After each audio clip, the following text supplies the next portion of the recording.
की आवाज आ रही है आप लोगों को? जी सर आ रही है। पता नहीं क्या हो गया था वो मीटिंग को, क्या हो गया था। मैं बोले जा रहा था, वो तो शुक्र है किसी बच्चे ने बीच में बोला कि आवाज नहीं आ रही सर की, तो फिर यस सर मुश्किल हो गया आपकी था। आवाज नहीं आ रही थी शायद। हाँ, पता नहीं क्या हो गया था, आइडिया नहीं है मुझे। चलिए ठीक है, सारे बच्चों का वेट करते हैं, सारे आ जाएं फिर बात करते ऑलराइट सर, व्हाट्सएप ग्रुप में मैसेज कर दिया कि क्लास लिंक दोबारा स्टार्ट। हैं। हाँ, जी जी जी।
हाँ जी।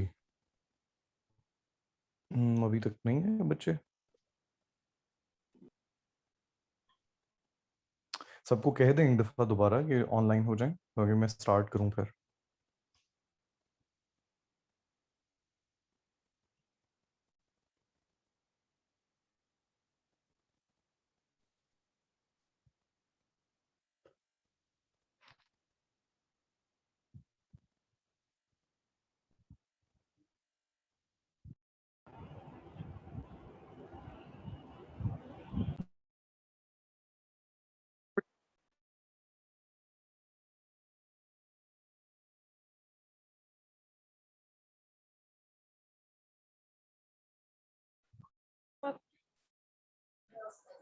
ये 400 के लाए हो आप दोनों चीजें।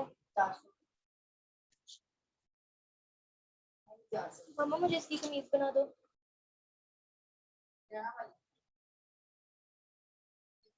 हाँ छोटा कुर्ता।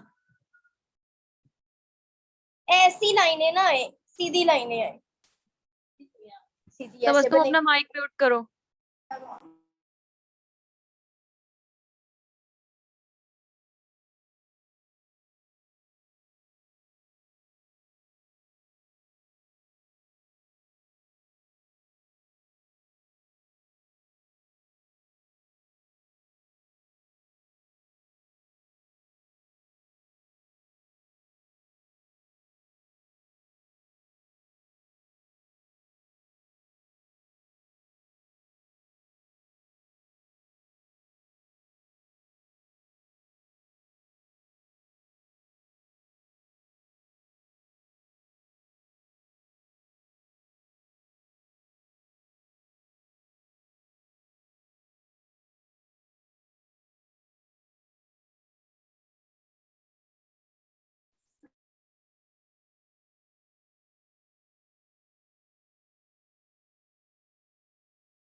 हाँ जी।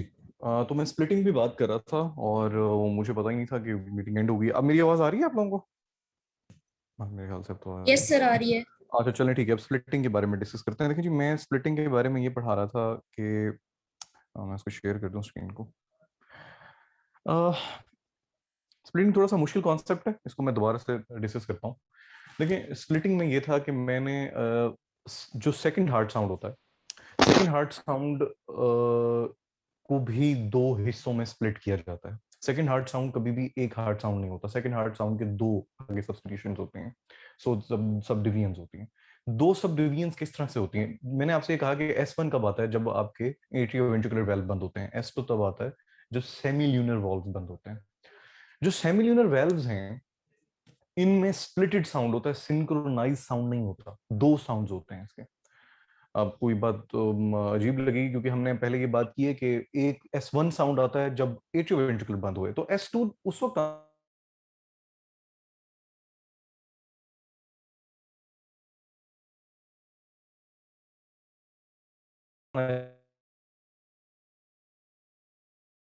कि जब नॉर्मली ये साउंड तब आना चाहिए था जब आपको एट्रियोवेंट्रिकुलर वाल्व के क्लोजर के बाद ये साउंड आना चाहिए था, सेमील्यूनर के क्लोजर पे आना चाहिए था। अब तो आवाज आ रही है ना? दोबारा से तो कोई मसला नहीं है। यस सर, आ रही है। ये अच्छा ठीक है। स्प्लिटेड साउंड्स, दो साउंड्स आएंगे सेकंड हार्ट साउंड के। कैसे आएंगे? मैं अब आपको एक बात समझाता हूँ दोबारा से कि राइट हार्ट में ब्लड तब आता है, नहीं बस ठीक है, आपकी तरफ से ओके, आप कर दो। राइट हार्ट साउंड जो स्प्लिटेड साउंड है, जो सेकंड हार्ट साउंड है, उसके दो साउंड तब आएंगे जब आपके दोनों वेल्व्स जो हैं, ये प्लीज म्यूट कर लें जिसका भी माइक ऑन है। इसका माइक ऑन है।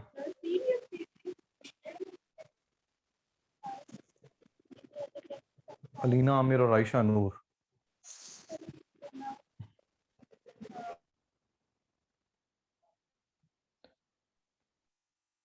असल में सारा वो एक टेम्परामेंट ही टूट गया इसकी, उस वजह से इस वजह से मुझे सारी बात शुरू से करनी पड़ेगी। मैं आधा पढ़ा चुका था, मुझे नहीं पता था कि वो आपको आवाज नहीं आ रही। अच्छा, अब यूं होगा कि राइट साइडेड जो कार्डिक आउटपुट है वो हमेशा इंक्रीज होता है ऑन इंस्पिरेशन। क्यों? क्योंकि right side of heart on inspiration ज्यादा ब्लड रिसीव करता है। मेरी बात को कोरिलेट कीजिए उस बात से जब मैंने आपको ये बात समझाई थी अभी क्लास के स्टार्ट में, कि जब आपने राइट साइडेड मरमर को लाउड सुनना चाहते हैं तो आप पेशेंट को कहें कि वो अंदर की तरफ सांस खींच के रोक ले। ऑन इंस्पिरेशन राइट हार्ट के मरमर या साउंड्स ज्यादा लाउड और इंटेंस हो जाते हैं। ठीक है, ये बात क्लियर हो गई। इस बात को इस बात से कोरिलेट कीजिए जो अब मैं आपसे कर रहा हूं। मैं आपसे कह रहा हूं कि on inspiration right heart blood ज्यादा रिसीव करता है। तो जब राइट हार्ट ज्यादा ब्लड रिसीव करेगा तो राइट हार्ट के जो मरमर है वो ऑन इंस्पिरेशन ज्यादा लाउड हो जाते हैं। ये दो बातों को आप कोरिलेट कर लीजिए। पहले मैंने ये बात की कि राइट हार्ट के साउंड्स को, एबनॉर्मल साउंड्स को ज्यादा लाउड सुनना चाहते हैं तो पेशेंट को कहें कि वो इंस्पायर करे, अंदर की तरफ सांस खींचे। और मैं अब सेकंड बात आपसे ये कर रहा हूं कि ऑन इंस्पिरेशन राइट हार्ट ज्यादा ब्लड रिसीव करता है। दो बातें कोरिलेट कर लें।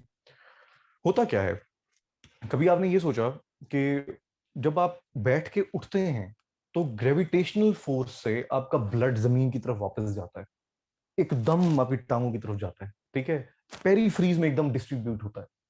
तो ये कौन सी ऐसी एंटी ग्रेविटेशनल फोर्स है जो इस इवन ग्रेविटेशनल फोर्स के अगेंस्ट जाके भी ब्लड को राइट हार्ट में फेंक रही है?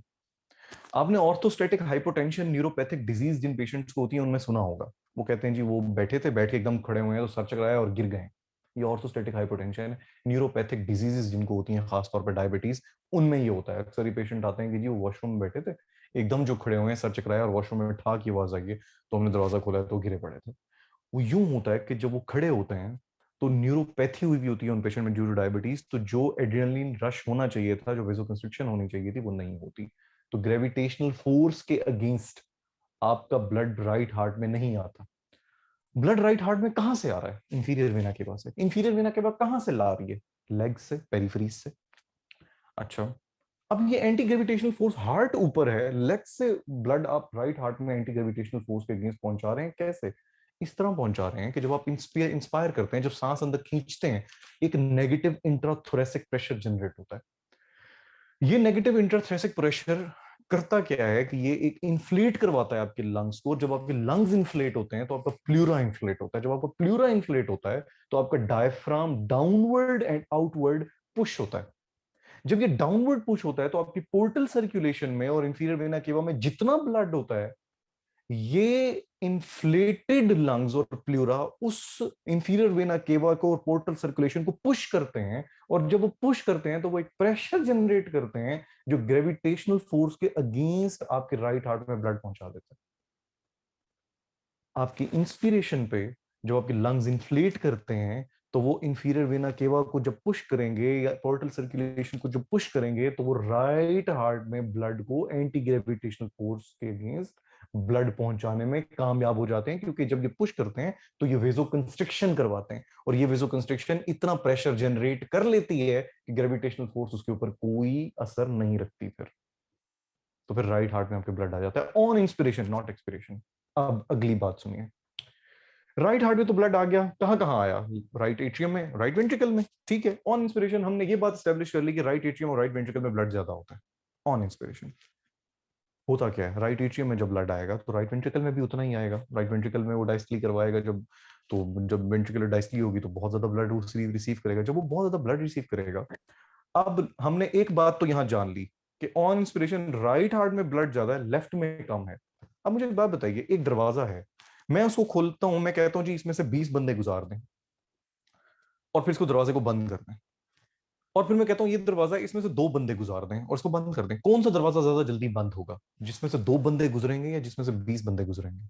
ऑब्वियसली जिसमें से 2 बंदे। मैं दरवाजा खोला, 2 बंदे गुजरे, मैंने दरवाजा बंद कर दिया।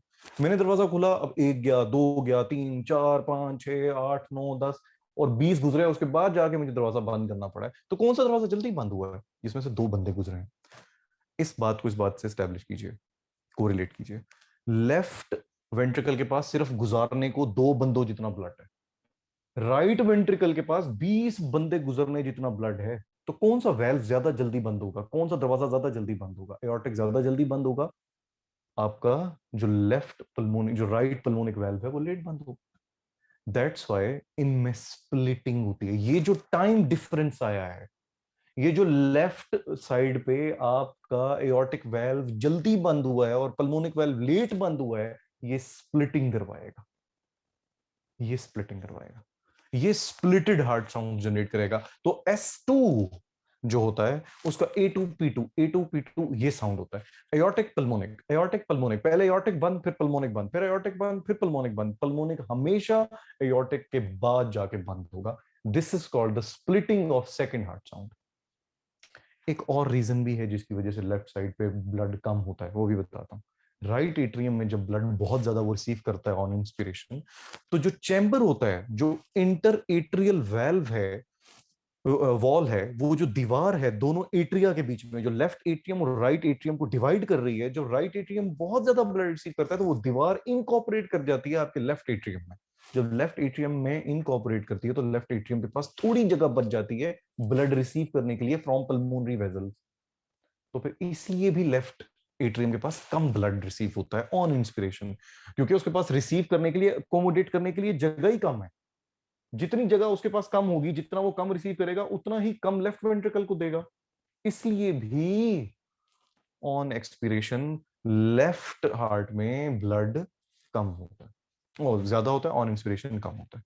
तो ऑन इंस्पिरेशन जब लेफ्ट हार्ट में ब्लड कम होगा तो फिर एओर्टिक वेल्व ज्यादा जल्दी बंद होगा, पल्मोनिक वेल्व लेट बंद होगा। ये बात यहां तक किसी को समझ आई है? किसी को नहीं आई तो मुझे बताए, मैंने 2-3 दफा रिपीट की है। सर आ गई है समझ अच्छी तरह। चलो ठीक है, चलो चलो चलो, अच्छी बात। अच्छा जी, दिस इज कॉल्ड स्प्लिटिंग। ठीक है, अब आगे चलते हैं। ये यूजुअल स्प्लिटिंग की कॉजेज हैं, ये आप सामने देख लीजिएगा, ये नीचे लिखी हुई है कॉजेज। फिक्स्ड स्प्लिटिंग क्या है, क्या मतलब है फिक्स्ड स्प्लिटिंग का? फिक्स्ड स्प्लिटिंग का ये मतलब है कि दोनों के दोनों में कोई स्प्लिटिंग हमेशा से ही एक ही टाइम पे हो रही होगी।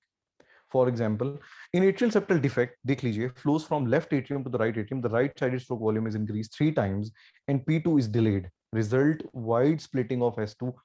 जो स्प्लिटिंग होगी S2 की, दोनों की, वो बहुत वाइड हो जाएगी, लेकिन ऐसा नहीं होगा कि अलग अलग बंद होंगे। क्यों? क्योंकि ब्लड इक्वली डिस्ट्रीब्यूट हो रहा है। क्यों?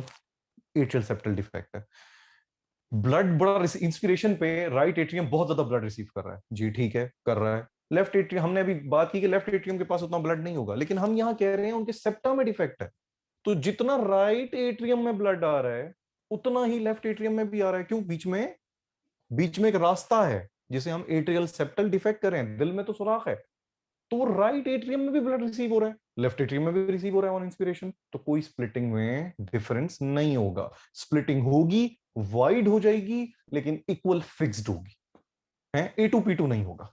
ये एओर्टिक पहले बंद या लेफ्ट, क्यों? क्योंकि दोनों में इक्वली ब्लड रिसीव हो रहा है ऑन इंस्पिरेशन। क्यों? क्योंकि राइट एट्रियम जब ब्लड रिसीव करता है, साथ ही लेफ्ट एट्रियम भी कर लेता है। क्यों? बीच में एक रास्ता बना हुआ है, सेप्टल डिफेक्ट है, ठीक है। तो ये एट्रियल सेप्टल डिफेक्ट का सबसे इंपॉर्टेंट एक आपको एक साइन मिलेगा कि इसमें स्प्लिटिंग रिमेन कांस्टेंट, स्प्लिटिंग में कोई स्प्लिट नहीं आ रहा, A2P2 नहीं आ रहा। हाँ, वाइड हो जाएगी, बड़ी हो जाएगी स्प्लिटिंग, क्योंकि दोनों के पास अच्छा खासा ब्लड होगा, तो दोनों के दरवाजे लेट बंद होंगे, ठीक है। दोनों के पास 20 बंदे हैं आप गुजारने के लिए, 2-20 वाला चक्कर ही नहीं है, तो फिर स्प्लिटिंग वाइड हो जाएगी। अच्छा, रिवर्स क्या है? रिवर्स स्प्लिटिंग, उल्टा क्या, ऑन इंस्पिरेशन उल्टा हो गया काम, ठीक है। ऑन इंस्पिरेशन ये हुआ कि अब रिवर्स स्प्लिटिंग क्या होगी, एओर्टिक लेट बंद हो रहा है, पल्मोनिक जल्दी बंद हो रहा है, रिवर्स हो गई स्प्लिटिंग, उल्टा। उसकी कॉजेस क्या है? लेफ्ट बंड सवेयर एओर्टिक स्टेनोसिस से सिर्फ आप एग्जांपल से करें,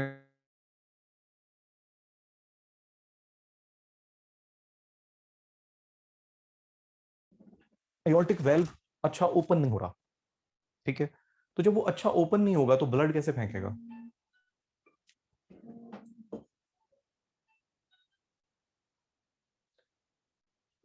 फेंकेगा ही नहीं ब्लड, सर। हाँ, तो वो ब्लड फेंकेगा ही नहीं। अब एओर्टिक स्टेनोसिस है, वो ब्लड अपने एओर्टा में फेंक ही नहीं सकता, क्योंकि वो सही तरह ओपन ही नहीं हो पा रहा। तो कौन से दरवाजे को जल्दी बंद होना चाहिए? पल्मोनिक को तो कोई मसला नहीं है, पल्मोनिक अपने टाइम पे बंद हो जाएगा। एओर्टिक को बड़ा टाइम लगेगा। क्यों टाइम लगेगा? छोटी जगह से ज्यादा सारा ब्लड पुश करना है, छोटी जगह से। तो छोटी जगह से ज्यादा ब्लड पुश करना होगा, तो वो पूरा जोर लगाएगा कि वेल्व लेट तक ओपन रहे। वो जो आरबीसी, वो जो ब्लड बीच में से गुजर रहा है, वो मुसलसल प्रेशर जनरेट किए रखेंगे कि ये दरवाजे को बंद ना होने दो, ये बड़ी मुश्किल से तो ओपन हो रहा है, इसको बंद नहीं हमने होने देना जल्दी।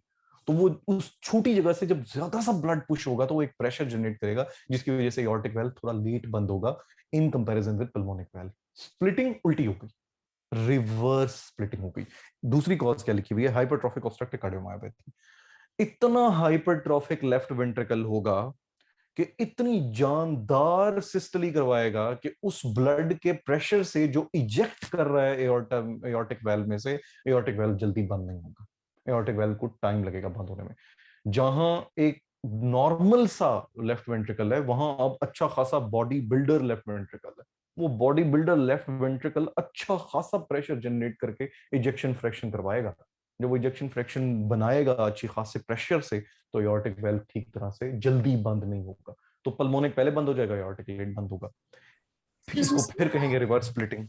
मैं क्वेश्चन लेता हूँ बेटा, ये मैं कंप्लीट कर लूँ स्प्लिटिंग तक, मैं आपको क्वेश्चन लेता हूँ। अब लेफ्ट बंडल ब्रांच ब्लॉक में क्या है? वेंट्रिकल कॉन्ट्रैक्ट कर नहीं कर सकता सही तरह। क्यों? क्योंकि लेफ्ट बंडल ब्रांच ब्लॉक है। करंट मूव कैसे करता है? एवी नोड, आपका एसए नोड, एसए नोड से पूरा एट्रियम, उसके बाद एवी नोड, एवी नोड से bundle of his left and right bundle branches और परकंजी फाइबर्स। अब हो ये रहा है, करंट आ रहा है, एवी नोड तक आ रहा है, बंडल ऑफ हिज तक आ रहा है, सारे का सारा राइट बंडल ब्रांच में जा रहा है, लेफ्ट बंडल ब्रांच रिसीव ही नहीं कर रहा, वो इस्केमिक है, डेड है। लेफ्ट बंडल ब्रांच में जब करंट नहीं जाएगा और राइट बंडल ब्रांच में जब चला जाएगा, तो अब राइट बंडल ब्रांच को भी लेफ्ट वेंट्रिकल को कॉन्ट्रैक्ट करवाना है। जो करंट होता है, आपने कार्डियोलॉजी जब आप पढ़ेंगे मेडिसिन में, आपने पढ़ी होगी, तो उसमें है ये बंडल ब्रांचेस ब्लॉक। उसमें ये होता है कि फिर आपके राइट बंडल को भी लेफ्ट बंडल ब्रांच को करंट देना पड़ता है और लेफ्ट वेंट्रिकल को कॉन्ट्रैक्ट करवाना पड़ता है। तो फिर उससे क्या होता है, उससे प्रॉब्लम क्या होती है? उससे प्रॉब्लम ये होती है कि जब आप लेफ्ट वेंट्रिकल को करंट देते हैं, तो फिर थोड़ा सा लेट हो जाता है लेफ्ट वेंट्रिकुलर कॉन्ट्रैक्शन, थोड़ी लेट हो जाती है, क्योंकि बंडल उस तरफ करंट पहुंचाते पहुंचाते राइट बंडल को टाइम लगता है। वो पहले अपने आप को कॉन्ट्रैक्ट करवाने की कोशिश कर रहा होता है, फिर वो लेफ्ट वेंट्रिकल को कॉन्ट्रैक्ट करवाता है। लेकिन होता यह है कि ज्यादा करंट लेफ्ट वेंट्रिकल को चाहिए, तो लेफ्ट वेंट्रिकल की आइसोवॉल्यूमिक कॉन्ट्रैक्शन के लिए करंट पहुंचाने तक थोड़ा टाइम लगता है राइट बंडल को। तो फिर होता क्या, हुआ क्या, इससे हुआ ये कि लेफ्ट वेंट्रिकुलर कॉन्ट्रैक्शन डिलेड है। तो जब वो डिलेड होगी, राइट वेंट्रिकल को तो कोई मसला नहीं है, राइट वेंट्रिकल तो राइट बंडल ब्रांच उसको पूरा करंट पहुंचा रहा है, वो जल्दी बंद हो जाएगा। इस तरह भी स्प्लिटिंग रिवर्स हो जाएगी। एओर्टिक लेट, पल्मोनिक जल्दी, एओर्टिक लेट, पल्मोनिक जल्दी, रिवर्स स्प्लिटिंग। अब बताओ कोई क्वेश्चंस हैं तो बताओ।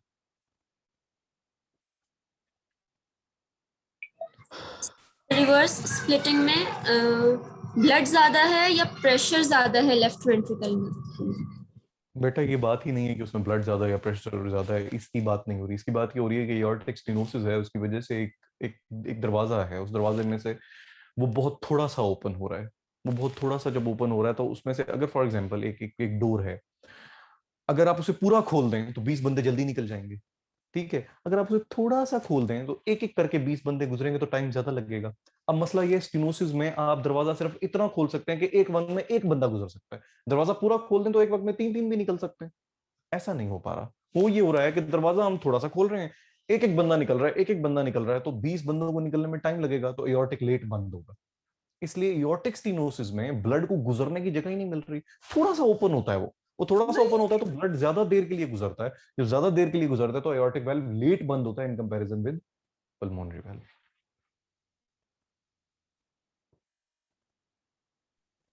सर आपने, यस सर, बताइए। सर आपने कहा था कि जो फिक्स स्प्लिटिंग है उसमें जो ब्लड जी है वो इक्वली डिस्ट्रीब्यूट हो रहा जी है राइट और लेफ्ट जी में। सर तो जी। फिर हमारे पास स्प्लिटिंग क्यों आ रही है जब हमारे पास ब्लड ही इक्वल है दोनों चैम्बर्स में? तो फिर हम्म हमारा दोनों वॉल्व को इकट्ठे नहीं बंद होना बेटा चाहिए? इकट्ठे ही तो बंद हो रहे हैं लेकिन वाइड हो गई है स्प्लिटिंग। मतलब इकट्ठे बंद हो रहे हैं लेकिन लेट बंद हो रहे हैं, तो इसलिए हम कहते हैं कि स्प्लिटिंग वाइड हो गई है। आप बिल्कुल ठीक कह रही हैं, इकट्ठे ही बंद होता है, लेकिन हम सर ये तो कहते हैं कि हमें तो जी जी बताइए बताइए। सर मैं ये कह रही थी कि स्प्लिटिंग तो हमारे पास तब आती है जब सैमुअल यूनिट दोनों जो है एक जी एयोर्टिक और पल्मोनरी जी डिफरेंस, उनकी डिफरेंस से हमारे पास स्प्लिटिंग आती है। जी तो जब यहाँ बिल्कुल। पे डिफरेंस ही नहीं है तो फिर स्प्लिटिंग कैसे हो रही है? बस तो हमने नाम दे दिया ना फिक्स स्प्लिटिंग का। हम ये कहते हैं कि इन दोनों की जो अक्सर ये होता है, इसको इसलिए भी नाम दिया गया था कि वो ये कहते हैं कि जब लेफ्ट साइड पे भी ब्लड ज्यादा आ जाता है और राइट साइड पे भी ब्लड ज्यादा आता है, लेकिन लेफ्ट साइड पे स्टिल ब्लड उतना नहीं होता जितना राइट पे होता है। ठीक है, मैं इस पॉइंट को डिस्कस नहीं करना चाह रहा था कि ज्यादा ही आपको कंफ्यूज कर देगा, लेकिन चलो सिंस यू एस्क्ड। अब लेफ्ट साइड पे जब ब्लड ज्यादा चला जाएगा लेकिन उतना तो नहीं जाएगा जितना राइट साइड रिसीव कर रही है, और इंस्पिरेशन थोड़ा ही जाएगा ना। एट्रियल सेप्टल डिफेक्ट का मतलब ये तो नहीं है कि दोनों सेप्टा के बीच में वॉल ही नहीं है। थोड़ा सा एक सुराख है, दिल का सुराख है जो छोटा सा है, उसमें तो थोड़ा बहुत ब्लड लेफ्ट साइड पे चला जाता है। तो फिर एओर्टिक भी लेट बंद होता है, लेकिन पल्मोनिक उससे भी ज्यादा लेट बंद होता है। ठीक है, पहले एओर्टिक बड़ी जल्दी बंद हो रहा था, पल्मोनिक लेट बंद हो रहा था, तो दोनों की स्प्लिटिंग बड़ी माइन्यूट सी रह जाती है, इतनी माइन्यूट कि एओर्टिक बंद तो एकदम पल्मोनिक बंद। नॉर्मली ऐसा नहीं होता, पहले एओर्टिक बंद होता है, कुछ देर बाद पल्मोनिक, एओर्टिक पल्मोनिक, इसमें एओर्टिक पल्मोनिक फौरन फौरन फौरन फौरन बिल्कुल इनकी स्प्लिटिंग करीब आ जाती है। इतनी करीब कि हम कहते हैं एक फिक्स्ड और वाइड स्प्लिट बन गए। हमें साउंड दोनों का डिफरेंशिएट हम कर ही नहीं पा रहे, इतनी करीब आ गई है स्प्लिटिंग कि हमें डिफरेंशिएट नहीं हो पा रहा। ओके समझ सर, आई थैंक यू। ना? Okay. Yes sir, thank you.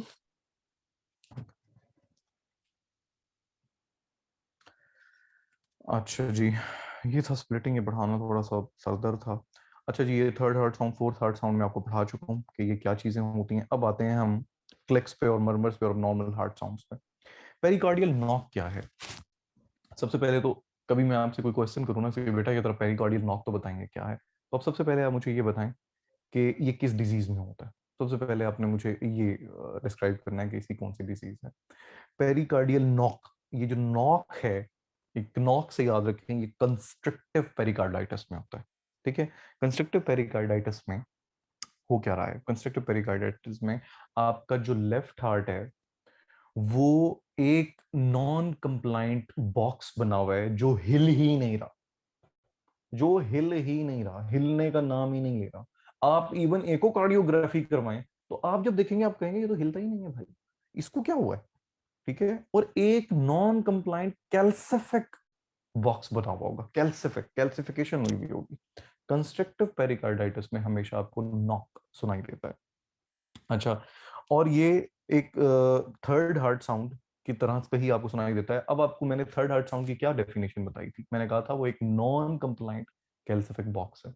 मैं कैल्सिफिक का वर्ड वहां मैं यूज नहीं करता क्योंकि हमेशा नॉन कंप्लाइंस कैल्सिफिकेशन की वजह से नहीं होती, लेकिन पेरिकार्डियल जो कंस्ट्रक्टिव पेरिकार्डाइटिस है इसमें जरूर कैल्सिफिकेशन होती है, इसमें मैं वर्ड यूज करता हूँ। थर्ड हार्ट साउंड ज्यादा क्लियर आएगा आपको। क्यों? क्योंकि आपका आपका जो लेफ्ट वेंट्रिकल है वो नॉन कंप्लाइंट है, स्टिफ है, इस्कीमिक है, कंस्ट्रिक्टिव पेरिकार्डाइटिस है, कंस्ट्रिक्शन हुई भी है उसकी, वो इतना एक नॉन कंप्लाइंट सा बॉक्स बना हुआ है जो हिल ही नहीं रहा। जब वो हिलेगा नहीं तो क्या इजेक्शन फ्रिक्शन बनाएगा, क्या वो कॉन्ट्रैक्ट ही नहीं कर रहा, बस डायस्टेलिक सी एक एक बस मरी हुई सी हालत में पड़ा हुआ है, हिल ही नहीं रहा।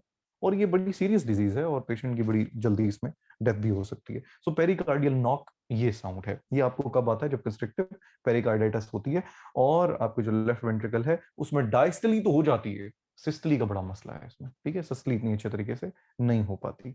और कौन कौन से हार्ट साउंड हैं, ओपनिंग स्नैप, सबसे पहले फिर पढ़िए क्या लिखा हुआ है, माइट्रल स्टेनोसिस। माइट्रल स्टेनोसिस में हो क्या रहा है, ओपनिंग अच्छी नहीं, ठीक है, ओपनिंग अच्छी, माइट्रल, अब एक दरवाजा है, दरवाजे को आप खोलिए जो अच्छे तरीके से खुलता नहीं, अब खोलेंगे तो उसमें से क्रीकिंग साउंड आएगा, ये जो एक साउंड है, जो दरवाजे खोलने की क्रीकिंग से साउंड आता है, ये साउंड ओपनिंग स्नैप है बेसिकली, ठीक है। ये जो हम बड़ी मुश्किल से वो अपने आप को खोल रहा है, उसकी माइट्रल वेल्व की जो ओपनिंग है वो बड़ी मुश्किल हो रही है, तो उससे एक हाई पिच्ड साउंड आता है जो आपको S2 के फौरन बाद सुनाई देता है। S2 क्या था, closure of might semilunar valves, उसके फौरन बाद किसकी ओपनिंग हो रही है, आपको फौरन बाद ओपनिंग हो रही है आपकी माइट्रल्स की एंड ट्राइकस्पिड्स की। जब ये ओपन होते हैं, जब ये खुलते हैं तो फिर एक ओपनिंग स्नैप आता है, खासतौर पे माइट्रल का स्नैप है, ट्राइकस्पिड का स्नैप नहीं होता। तो फिर आपको S2 के फौरन बाद एक हाई पिच्ड साउंड सुनाई देगा just before S1, that is opening snap, that is because of mitral stenosis, क्योंकि वेल्व जो है उसमें वेजिटेशन हुई भी है, वो फाइब्रोटिक हुआ है, वो सही तरह खुलता नहीं है, तो पूरा जोर लगाता है, जब वो जोर लगाता है ना तो उसकी एक आवाज आती है, उस आवाज को ओपनिंग स्नैप कहते हैं आप, ठीक है। और मैंने आपको एक बात समझाई थी, माइट्रल वेल्व के साउंड्स कहां सुनेंगे, एपेक्स ऑफ हार्ट, ठीक है। अच्छा, ejection systolic clicks, ejection systolic click हमेशा, ये जो क्लिक्स होते हैं ये हमेशा इजेक्शन आउटपुट पे आते हैं, जहां इजेक्शन हो रही होती है ब्लड की, कहां कहां हो रही होती है, एयोर्टिक पे इजेक्शन हो रही होती है ब्लड की, और कहां हो रही होती है, पल्मोनरी पे हो रही होती है। तो इजेक्शन सिस्टोलिक क्लिक्स वहीं आएंगे जहां वेंट्रिकल्स की सिस्टली होगी, इस बात को आप याद रख लीजिए, जब वेंट्रिकुलर सिस्टली होगी तो वहां पे आपको ये सुनाई देंगे। पढ़ लेते हैं, these are sharp systolic sounds produced due to opening of the abnormal aortic and pulmonic, mitral की बात नहीं हो रही, ठीक है, क्योंकि इन्हीं में से तो इजेक्शन होनी, इन्हीं में से पल्मोनरी वेजल्स में ब्लड पहुंचाना है राइट वेंट्रिकल ने और लेफ्ट वेंट्रिकल ने एओर्टिक में पहुंचाना है। फिर इसी वजह से जब इनमें कोई प्रॉब्लम होता है, जब पल्मोनरी वेल्व्स में कोई प्रॉब्लम होगा, कौन से वाल्व, जब इनकी स्टेनोसिस हुई हुई होगी, जब इनकी स्टेनोसिस हुई हुई होगी, तो फिर अगेंस्ट द रेजिस्टेंस जब ब्लड इजेक्ट होगा एक साउंड प्रोड्यूस करेगा, टकराएगा ना, दरवाजा सही तरह पूरा खुला नहीं है, उसके अंदर से जब ब्लड गुजरेगा, तो जब एक आदमी को आप थोड़ा सा दरवाजा खोलें और उसे कहें इसके बीच में से गुजरना है, वो टेढ़ा मेढ़ा हो के बेचारा आगे पीछे एजेस से टकराता हुआ दरवाजे से बाहर निकलेगा, तो एक साउंड प्रोड्यूस नहीं होगा। ब्लड का भी यही हाल है, दरवाजा खुल नहीं रहा, ब्लड अपना वे आउट बना रहा है और इधर उधर टकरा रहा है, उस टकराने का साउंड इजेक्शन सिस्टोलिक क्लिक, ठीक है। तो आप हमेशा दिमाग में इजेक्शन सिस्टोलिक क्लिक को याद रखना है, तो आप याद रखें इजेक्शन आउटपुट जो वेंट्रिकल्स बना, वो कौन बनाते हैं, वेंट्रिकल्स बनाते हैं, तो कौन सा वेंट्रिकल, लेफ्ट वेंट्रिकल, और कौन सा ventricle against the resistance blood push करता है, अगेंस्ट द रेजिस्टेंस आपका प्लमोनिक वेल्व भी ब्लड पुश करता है, ठीक है। कभी आपने against the resistance blood push नहीं करते आपके atria until and unless stenosis ना हो, जैसे माइट्रल स्टेनोसिस की मैंने बात की है, अदरवाइज इजेक्शन का वर्ड से आप याद रखिएगा, ये हमेशा वेंट्रिकल्स के आउटपुट की बात हो रही है। Mid systolic click, mid systolic click क्यों होता है, इसको आपको रट्टा लगाना पड़ेगा, सिर्फ मैं आपको कॉन्सेप्ट दे रहा हूँ, ये आपको बाद में रिकॉर्डिंग को इसको सुन लीजिएगा और उसके बाद फिर आपको ये रट्टा लगाना पड़ेगा कि कौन सा किस में सिस्टोलिक क्लिक किस वक्त आता है, मिड आता है, अर्ली आता है, लेट आता है, इजेक्शन कौन सा है, स्नैप क्या है, इसको आप बाद में याद रखिएगा कि मैं आपको समझा देता हूँ कि ये साउंड्स प्रोड्यूस कैसे हो रहे हैं। मिड सिस्टोलिक क्लिक तब आता है, left ventricle blood, systolic click है, याद रखिए सिस्टली की बात हो रही है, लेफ्ट वेंट्रिकल जब सिस्टली कर रहा होता है, लेफ्ट सिस्टली कब कर रहा होता है, जब लेफ्ट वेंट्रिकल कॉन्ट्रैक्ट कर रहा होता है, जब लेफ्ट वेंट्रिकल कॉन्ट्रैक्ट करता है तो माइट्रल वेल्व जो होता है, एक उसकी डिजीज है जिसमें उसका जो वेल्व है वो बहुत अच्छे से क्लोज नहीं होता, it is closely related to regurgitation of mitral valve, इसमें भी तकरीबन माइट्रल वेल्व रीगर्जिटेशन हो रही है, लेकिन माइट्रल वेल्व प्रोलैप्स हम इस तरह डिफरेंशिएट करते हैं कि रीगर्जिटेशन में मिड सिस्टोलिक क्लिक नहीं आता और रीगर्जिटेशन जो है वो डिजीज मोस्टली यंग में नहीं होती है, यंग पेशेंट्स में होती है।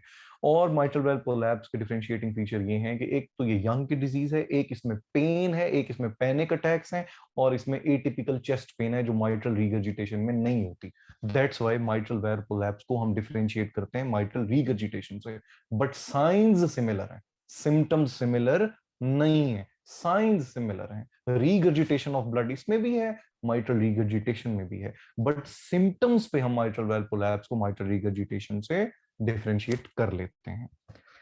माइट्रल वेल में हो क्या रहा है, देखिए, which cusp of mitral valve collapses into the left atrium during systole. होता यह है कि जब लेफ्ट वेंट्रिकल ब्लड पुश करता है, कहां पुश करता है, एओर्टिक वेल्व के बीच में से पुश करके आपको एओर्टा में पहुंचाता है ब्लड। तो जब कॉन्ट्रेक्शन होती है तो माइट्रल वेल्व पे भी तो फोर्स लगती है ना, वो ब्लड प्रेशर जनरेट करता है ना माइट्रल वेल्व। तो माइट्रल वेल्व अगर हेल्दी होता है तो वो खुलता नहीं है, वो खुलता नहीं है। लेकिन ये हेल्दी नहीं है, ये प्रोलैप्स्ड डिजीज्ड वेल्व है। जब लेफ्ट वेंट्रिकल जोर से ब्लड कॉन्ट्रैक्ट करता है, सिस्टली करवाता है, तो एक जब प्रेशर आता है माइट्रल वेल्व पे तो एक टक करके वो खुल जाता है during middle of the in the middle of systole, during systole, not early, late, दरमियान में। तो पहले तो आइसोवॉल्यूमिक कॉन्ट्रैक्शन हो रही होती है, उसमें इतनी फोर्स नहीं होती, लेकिन जब पूरी फोर्स जनरेट करके लेफ्ट वेंट्रिकल ब्लड पुश करता है इनटू एओर्टा, तो जब माइट्रल वेल्व पे भी प्रेशर आता है तो वो टक करके एकदम खुलता है, और खुल के उसमें कहते हैं सिस्टोलिक इंटीरियर मोशन, वो लहराने लग जाता है। इसमें सैम आता है, सिस्टोलिक इंटीरियर मोशन आता है, सैम होना शुरू होता है, वेल्व लहराने लग जाता है आपके लेफ्ट एट्रियम में। तो हम कहते हैं माइट्रल वेल्व प्रोलैप्स हो गया है इनटू लेफ्ट एट्रियम, जो कि नहीं होना चाहिए था। प्रेशर बर्दाश्त करना चाहिए था लेकिन उसने नहीं किया। लेकिन पहले वो आराम से बंद रहता है, पहले वो आराम से बंद होता है। That is also the difference between mitral regurgitation and mitral well prolapse. Mitral regurgitation कभी भी बंद नहीं होता, प्रोलैप्स इनिशियली बंद हो जाता है, प्रेशर को बर्दाश्त नहीं कर पाता और एकदम सिस्टोलिक इंटीरियर मोशन में आ जाता है और लहराने लग जाता है झंडे की तरह आपके लेफ्ट एट्रियम में during the systole of left ventricle. Prosthetic valve sounds, normally अगर बायोलॉजिकल साउंड्स लगाएं, वेल्व लगाएंगे, कोई साउंड नहीं आएगा। मैकेनिकल वेल्व्स क्योंकि एक डिफरेंट किस्म की मेकिंग के होते हैं, वो बायोलॉजिकल नहीं होते, तो उसमें आपको हमेशा जब वेल्व खुलेगा तो भी साउंड आएगा, बंद होगा तो भी साउंड आएगा। इससे हमें पता चलता है इसमें मैकेनिकल वेल्व लगा हुआ है, इसमें बायोलॉजिकल वेल्व नहीं लगा हुआ, इसमें कोई आर्टिफिशियल किसी चीज से बना हुआ वेल्व लगा हुआ है। जब वो खुलेगा तो फिर टोटल 4 साउंड्स आएंगे आपको हमेशा, वेल्व के खुलने पे भी बंद होने पे भी। तो 4 साउंड्स आपको हमेशा सुनाई देंगे जिसमें मैकेनिकल वेल्व प्रोस्थेटिकली इंस्टॉल्ड किए जाएंगे। मरमर की बात कर लेते हैं थोड़ी सी, और काफी लंबा हो गया आज। मरमर पे नेक्स्ट टाइम डिस्कस कर लेते हैं, मेरे ख्याल से काफी मैंने, चलो नेक्स्ट टाइम डिस्कस कर लेते हैं। ओके, मेरा दिल था कि आज इसको कंप्लीट करें लेकिन आज ये कंप्लीट नहीं हो पाएगा। ठीक है जी बच्चों, आज का लेक्चर काफी मुश्किल था लेकिन कुछ समझ आइए, ये जो आखिर में मैंने पढ़ाया है कुछ कुछ पल्ले पड़ा है। जोर तो मैं लगा रहा हूँ जितना मैं लगा सकता हूँ, लेकिन अब ऑब्वियसली ऑनलाइन में क्या कर सकता हूँ, इतना ही है जितना कर सकता हूँ, मैं करने की कोशिश कर रहा हूँ। ठीक है सर वाइवा सर में भी आ आप गई है समझ। जी जी मायदा, अच्छा फातिमा, थैंक यू। सर मैंने पूछना था, आप वाइवा में भी इतना मुश्किल पूछेंगे? बेटा जो पढ़ा रहा हूँ वो तो पूछूंगा।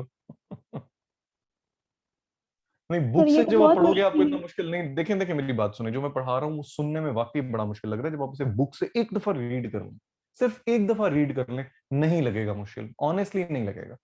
ओके हाँ, सर। ओवरलैपिंग बहुत है, ओवरलैपिंग बहुत है, ये मिड सिस्टोलिक क्लिक, ये ओपनिंग स्नैप, ये अर्ली डायस्टोलिक क्लिक, ये प्रॉब्लम्स हैं, ये इजेक्शन सिस्टोलिक क्लिक्स, ये ओवरलैपिंग है। लेकिन इनको एक दफा अच्छे तरीके से पढ़ लो, मुश्किल नहीं लगेगा। फिर आपको खुद समझ आ जाएगी कि किस साउंड कब प्रोड्यूस होना चाहिए नॉर्मली। ठीक है सर जी जी।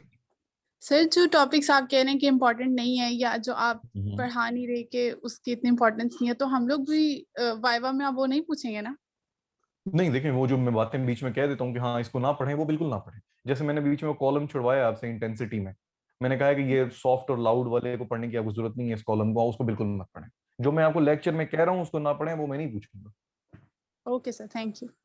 हाँ चलें जी, ठीक है, ओके। नेक्स्ट क्लास में इंशाल्लाह बाकी डिस्कस करेंगे। Thank you. Allah Hafiz. Allah Hafiz sir. हाँ।